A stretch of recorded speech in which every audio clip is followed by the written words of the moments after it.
adverb to is followed by for plus pronoun, pronoun objective case का होगा और उसके बाद इन्फिनिट टू। यहाँ ध्यान देने वाली बात है, ये फॉर प्लस प्रोनाउन ये नया है। अभी हमने जो पढ़ा था वो एडवर्ब टू के साथ साथ इन्फिनिट टू को पढ़ा था। तो यहाँ एक नई चीज क्या जुड़ गई, for plus adverb, for plus objective pronoun. तो एग्जाम्पल को हम देख लेते हैं, कैसे एग्जाम्पल है और कैसे हमको इसको सॉल्व करना है। हेलो स्टूडेंट्स, जैसा कि आप अपनी स्क्रीन पर देख रहे हैं, आज हम ट्रांसफॉर्मेशन के बारे में जानेंगे। ट्रांसफॉर्मेशन क्या होता है और ट्रांसफॉर्मेशन के कितने रूल्स हैं, उनमें से एक रूल्स के बारे में आज हम चर्चा करेंगे। आज हम देखेंगे कि ट्रांसफॉर्मेशन में एडवर्ब टू को हटाते हैं तो क्या क्या चेंजेस हमको करने होते हैं, और इसी वीडियो के अंदर हम एडवर्ब टू को यूज करना भी सीखेंगे। आज के वीडियो में ये 100% मार्क्स की गारंटी है, क्योंकि इस टॉपिक से क्वेश्चंस अवश्य पूछे जाते हैं। स्पेशली बोर्ड परीक्षार्थियों के लिए ये वीडियो बहुत इंपॉर्टेंट है, साथ ही साथ सभी प्रकार के कॉम्पिटिटिव एस्पिरेंट्स के लिए भी बहुत इंपॉर्टेंट है, क्योंकि क्वेश्चन इस टॉपिक से जरूर पूछे जाते हैं। तो आज हम पूरी कॉन्सेप्ट देखेंगे, फुल कॉन्सेप्ट को समझेंगे और बहुत ही इजी मेथड को अपनाएंगे, बहुत सरल तरीके से हम इसको जानेंगे। तो पूरा वीडियो बहुत ही इंपॉर्टेंट है, पूरा वीडियो जरूर देखें। आइए डिस्कस करते हैं रिमूवल एडवर्ब टू के बारे में। एडवर्ब टू के बारे में डिस्कस करेंगे, उससे पहले थोड़ा सा हम जानते हैं कि actually what is the transformation. Transformation होता क्या है? तो ट्रांसफॉर्मेशन का मतलब होता है रूपांतरण। किसका रूपांतरण होता है? दरअसल एक सेंटेंस को उसके स्ट्रक्चर को बदल देते हैं और उसका वास्तव में मीनिंग नहीं बदलता, दैट इज कॉल्ड ट्रांसफॉर्मेशन। तो सबसे पहले हम देखते हैं कि ट्रांसफॉर्मेशन क्या है, इसकी डेफिनेशन को जानते हैं। तो in transformation grammatical structure of a sentence is changed without changing its meaning और सेंस। मतलब किसी सेंटेंस के ग्रामेटिकल स्ट्रक्चर को बदल देते हैं लेकिन उसका रियल मीनिंग नहीं बदलता, तो उसको हम ट्रांसफॉर्मेशन कहते हैं। हिंदी में इसका मतलब होता है रूपांतरण, यानी रूप का परिवर्तन हो जाएगा लेकिन उस सेंटेंस का रियल मीनिंग वैसा ही बना रहेगा, that is why we call it transformation.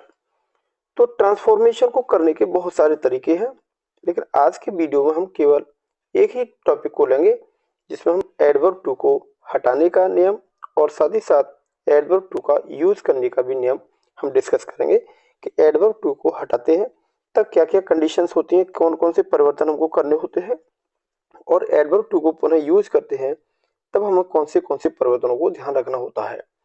तो दिस इज एडवर्ब टू। जब हम एडवर्ब टू की बात करेंगे, it means T double O, that is called adverb too. ये हम इन्फिनिट टू की बात करेंगे, उसका मतलब होगा टी ओ। तो इन दोनों बातों को ध्यान से देखेंगे। आइए आगे बढ़ते हैं। तो एडवर्ब टू को यदि हम हटाना चाहते हैं तो उसके 3 कंडीशन है। There are 3 conditions. Adverb too को हटाने की कंडीशन 3 है। तो सबसे पहले हम कंडीशंस के बारे में जान लेते हैं। नंबर 1 कंडीशन में क्या होगा, एडवर्ब टू के साथ साथ इन्फिनिट टू भी आएगा। इसका मतलब ये हुआ कि एडवर्ब टू के साथ सेंटेंस में एडवर्ब टू लगा होगा, उसके बाद इन्फिनिट टू का भी उस पर प्रयोग होगा। तो एक शर्त तो इस प्रकार से सेंटेंस हो सकता है। दूसरी शर्त को अगर हम देखें तो इसमें क्या होगा, too is followed by for plus pronoun, मतलब too is followed by for plus pronoun objective case में, और उसके बाद इन्फिनिट टू आएगी।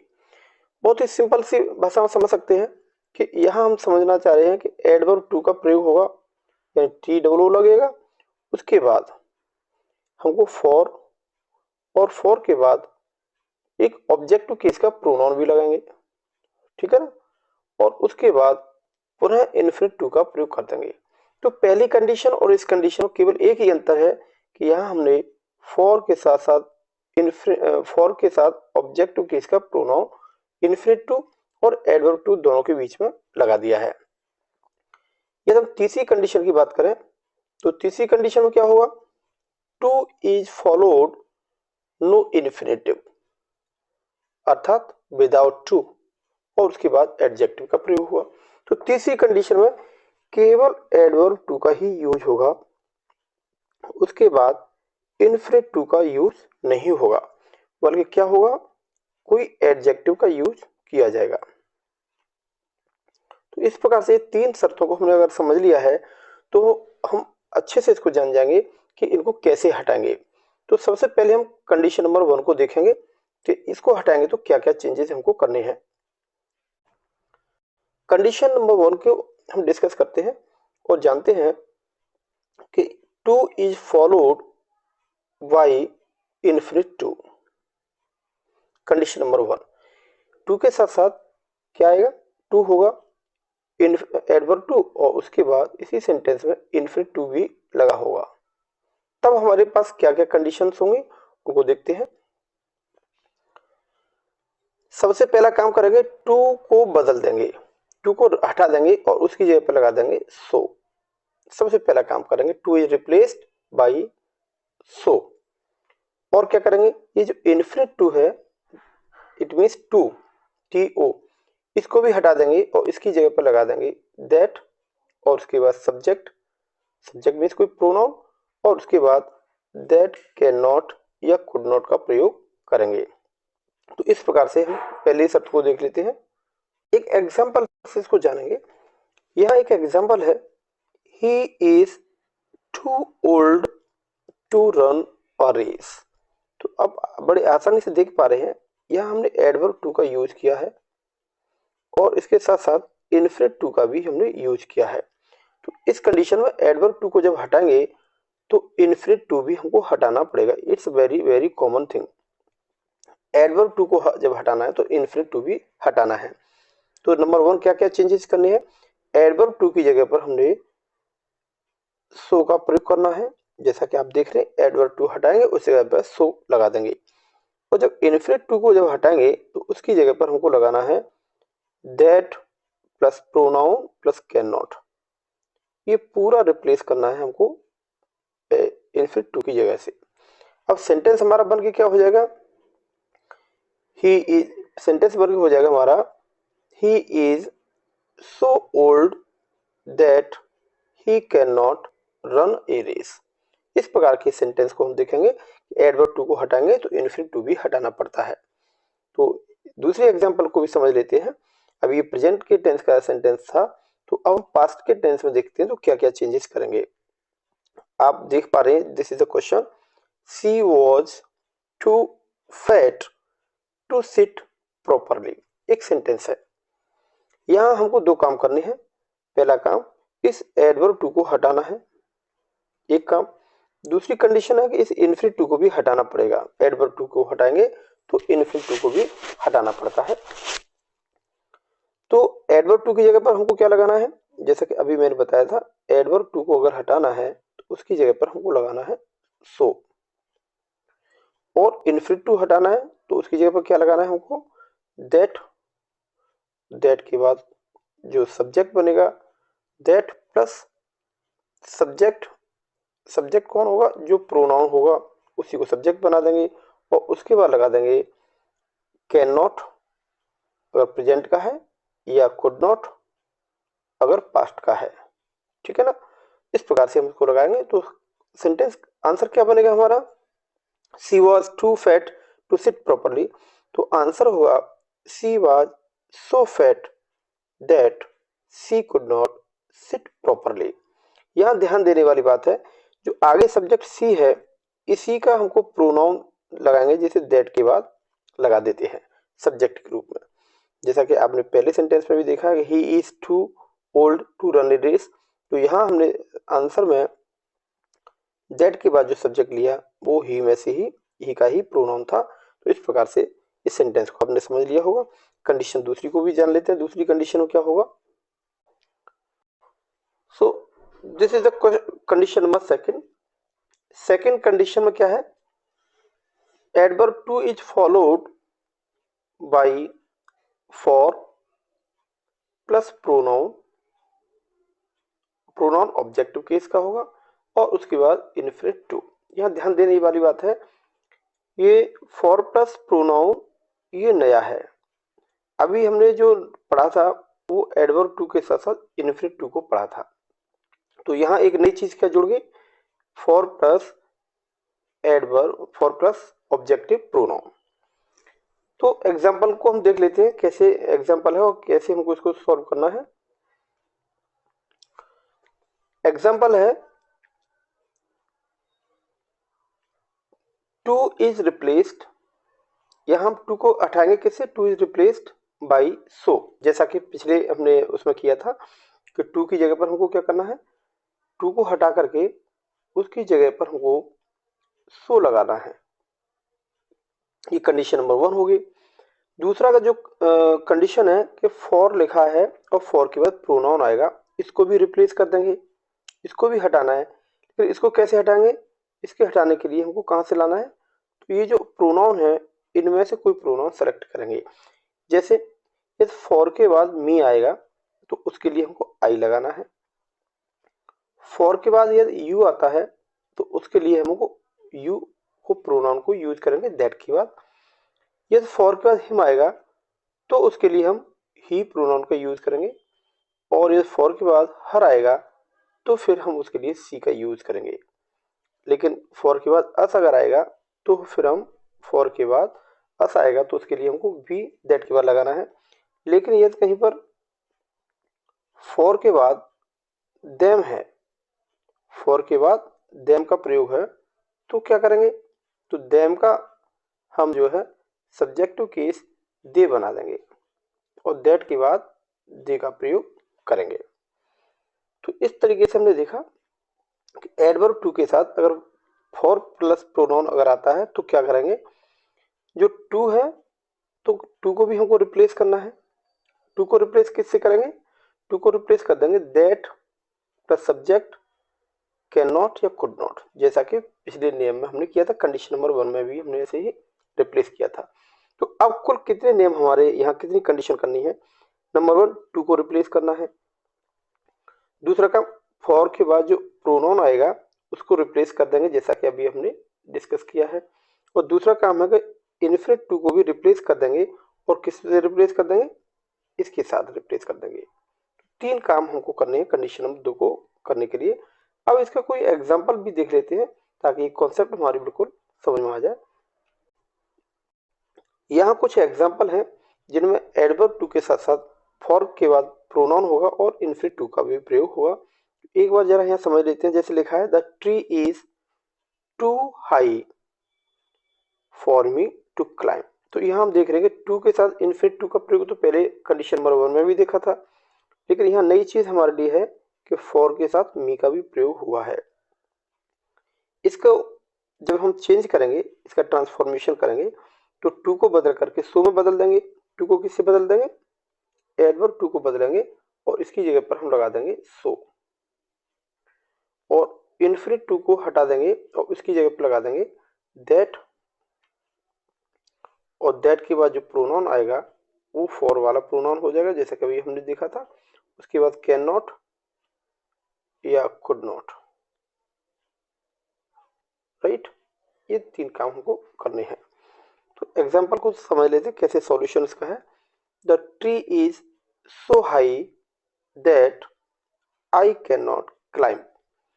तो हमने इसको देखा, इस एडवर्ब टू को सो में कन्वर्ट कर दिया है, और फॉर के बाद जो मी लगा है इसकी जगह पर हमने आई बना दिया दैट के बाद, और इन्फिनिट टू हटा करके इसकी जगह पर that plus subject plus can not use किया है, और इस प्रकार से सेंटेंस हमने इसको चेंज कर दिया है। I think you know very well, ये आपकी समझ में अच्छे से आ गया होगा। एक एग्जांपल और सॉल्व करते हैं, उसके बाद ये कॉन्सेप्ट बिल्कुल क्लियर हो जाएगी। क्वेश्चन लिखा है, एग्जांपल है, the question was too difficult for him to solve. तो तीन बातें फिर से वही हमें दोहरानी है। इस एडवर्ब टू को हटाना है, फॉर के बाद ये प्रोनाउन है इसको भी हटाना है, और इसके बाद इन्फिनिटिव टू को भी हटाना। तीन काम करने हैं।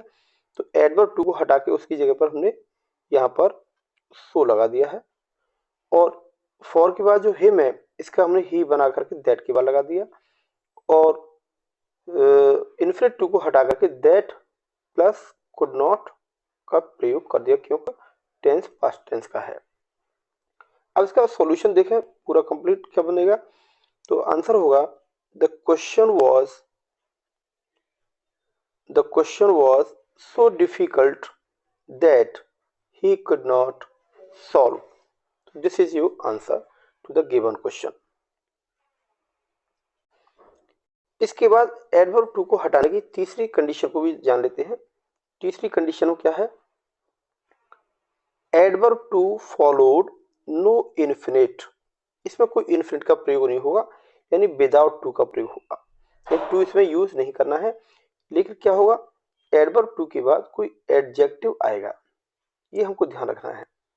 तो अगर इस कंडीशन का कोई सेंटेंस है उसको ट्रांसफॉर्मेशन करना है, तो एडवर्ब टू को हटाने के लिए कुछ अलग से शर्तें हैं जिनको हमें समझना है। सबसे पहला काम क्या करेंगे, टू को रिप्लेस कर देंगे। किससे रिप्लेस करेंगे, नंबर वन, या तो हम एक्सट्रीमली उसकी जगह पर लगा देंगे, या हम उसकी जगह पर ओवर लगा सकते हैं, या उसकी जगह पर हम एन ऑफ का भी प्रयोग कर सकते हैं, अथवा हम सेंटेंस के अंत में बियॉन्ड द प्रॉपर लिमिट भी लगा सकते हैं। तो इनमें से कोई सी भी शर्त का हम यूज करके एडवर्ब टू को हटाने का काम कर सकते हैं। तो एग्जाम्पल से समझते हैं कि इसको कैसे हमको चेंज करना है। एग्जाम्पल है, इट इज टू हॉट। तो यहां हमने देखा कि इसमें केवल एडवर्ब टू का प्रयोग ही हो रहा है। तो इसी कंडीशन में एडवर्ब टू अकेला हटाना है, और हॉट एक एडजेक्टिव है। तो इस प्रकार से कंडीशन नंबर 3 का यूज करेंगे। तो क्या कर देंगे, इस टू की जगह पर हमको या तो हम ओवर लगा दें, तो एक सेंटेंस हमारा बना, इट इज ओवर हॉट। ऐसे भी ट्रांसफॉर्मेशन हम कर सकते हैं, इट इज ओवर हॉट। अथवा हम इसको ऐसे भी कर सकते हैं, इट इज एक्सट्रीमली हॉट। ऐसे भी इसको बना सकते हैं। अथवा इसका दूसरा सॉल्यूशन ये भी हो सकता है, it is hot beyond the proper limit. तो हमने देखा कि एडवर्ब टू अकेला आएगा तो उसको इस प्रकार की तीन शर्तों के तहत तीन प्रकार से उसको हम ट्रांसफॉर्म उसका कर सकते हैं। इसी शर्त को हम ऐसे भी समझ सकते हैं कि एडवर्ब टू के साथ में कोई इन्फिनिटिव टू का प्रयोग नहीं होगा, बल्कि किसी एडजेक्टिव का यूज होगा।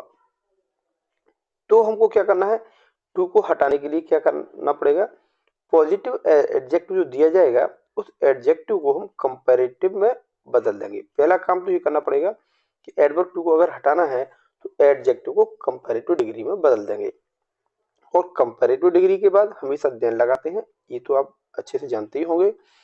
और उस देन के बाद या तो हम लगा सकते हैं इट इज प्रॉपर या इट वाज प्रॉपर टेंस के अकॉर्डिंग, अथवा हम इट शुड बी भी लगा सकते हैं। तो इनमें से कोई भी दो शर्तें दी है, उनमें से कोई सी एक शर्त का यूज कर सकते हैं। दोबारा ध्यान रखें, एडवर्ब टू को हटाने के लिए एडजेक्टिव का हमको क्या करना है, कंपैरेटिव में बदलना है।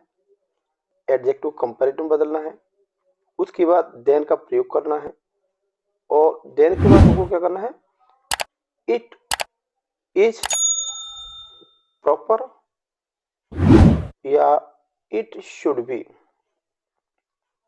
इट शुड बी, इनमें से कोई भी एक शर्त का हम यूज करेंगे। तो इस तरीके से फिर एक एग्जांपल को करके हम देख लेते हैं। एग्जांपल है, इट इज टू शॉकिंग। ये हम देख रहे हैं, शॉकिंग एक एडजेक्टिव है। अब इसका आंसर, इसका सॉल्यूशन कैसे करेंगे, इसका सॉल्यूशन होगा, it is more shocking than it is proper. या तो ऐसे कर लेंगे, या हम ऐसे भी कर सकते हैं, it is more shocking than it should be. It is proper की जगह पर इट शुड बी लगा करके भी इसको हम कर सकते हैं। अथवा हम वही देखें, ऐसे भी कर सकते हैं, अगर ये तरीके ना करें तो हम ऐसे भी कर सकते हैं, इट इज एक्सट्रीमली शॉकिंग या इट इज ओवर शॉकिंग, ऐसे भी बना सकते हैं। या फिर हम ऐसे भी कर सकते हैं, it is shocking beyond the proper limit. तो अभी हमने देखा कि इस प्रकार की जो तीसरी शर्त है उसको ट्रांसफॉर्म करने के हमारे पास बहुत सारे तरीके हैं, उनमें से किसी भी तरीके का यूज करके हम उसका ट्रांसफॉर्मेशन कर सकते हैं। तो कुछ और इसके एग्जांपल्स हैं, उनको भी जरा देख लेते हैं। कुछ एग्जांपल्स हैं, इनको भी थोड़ा समझ लें ताकि हमारी समझ अच्छे से हो जाए। ये लिखा हुआ है, he is too thin, he is too thin. यह हम देख रहे हैं कि केवल एडवर्ब टू का यूज हुआ है, तो इसको चेंज करने का वही तरीका हमारे पास होगा। इसको पहले कंपैरेटिव में बदलेंगे तो he is thinner than it is proper, अथवा he is thinner than it should be. एक और एग्जांपल है, इसको हम देख लेते हैं। दूसरे तरीके से अगर हम एक्सट्रीमली का यूज करेंगे तो ही इज एक्सट्रीमली थिन, हम ऐसे भी इसको यूज ऐसे भी इसको ट्रांसफॉर्मेशन कर सकते हैं। ये हम ऐसे कर सकते हैं, ही इज ओवर थिन अथवा he is thin beyond the proper limit. तो इस तरीके से हमने देखा कि इसको हम विभिन्न तरीकों से जो है ट्रांसफॉर्मेशन कर सकते हैं। कुछ और एग्जांपल को भी थोड़ा समझ लें। एक एग्जांपल दिया है, टी इज टू हॉट। तो कितने तरीके हमारे पास करने के हैं, T is hotter then it is proper, या हॉट से हमने कंपैरेटिव डिग्री हॉटर बना दिया, उसके बाद देन लगा दिया, उसको इट इज प्रॉपर लगा दें। अथवा हम ऐसे भी कर सकते हैं, T is hotter then it should B का प्रयोग करके भी बना सकते हैं। अथवा हम एडवर्ब टू की जगह पर ओवर लगा करके भी सेंटेंस को बना सकते हैं, टी इज ओवर हॉट, या एडवर्ब की जगह पर हम एक्सट्रीमली का यूज करके बना सकते हैं, टी इज एक्सट्रीमली हॉट। अथवा हम ऐसा करें, सेंटेंस के पीछे बियॉन्ड द प्रॉपर लिमिट लगा दें, तो हमारा सेंटेंस बनेगा, T is hot beyond the proper limit. So I think ये एग्जांपल आपने एडवर्ब टू को हटाने की तीन जो शर्तें हमने बताई थी, उन तीनों शर्तों को आपने अच्छे से समझ लिया होगा। और इस तरीके से अगर तीनों शर्तें आपने समझ ली हैं तो एडवर्ब टू को हटाने के नियम समझ में आ गए हैं, तो एडवर्ब टू को लगाना बहुत आसान है। इन्हीं नियमों को हम रिवर्स कर देंगे, उलट देंगे, तो एडवर्ब टू का यूज करना भी हम सीख लेते हैं। थोड़ा सा उनके कुछ एग्जाम्पल से हम जानने की कोशिश करेंगे। आइए देखते हैं एडवर्ब टू के यूज को भी। यहाँ हम थोड़ा चर्चा कर लें, एडवर्ब टू को यूज करेंगे तब क्या करेंगे। तो बहुत ही सरल है, अभी हमने एडवर्ब टू को हटाने के तीन नियमों की चर्चा की थी, उन तीनों नियमों को यहाँ उलट देंगे तो हमारा सेंटेंस एडवर्ब टू को यूज करने वाला बन जाएगा।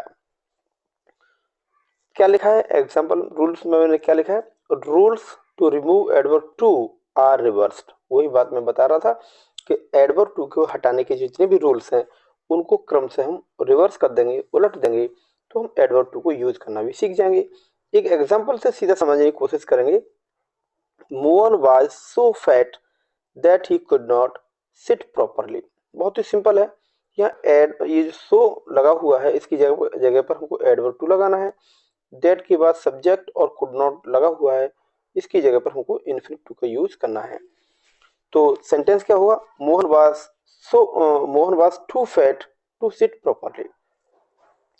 एक एग्जांपल से और समझ लेते हैं, luggage was so heavy that I can not lift it. यहाँ ध्यान देना है कि यहाँ सब्जेक्ट लगेज है और दैट के बाद आई है, इसका मतलब फॉर के बाद मी को लगाना होगा।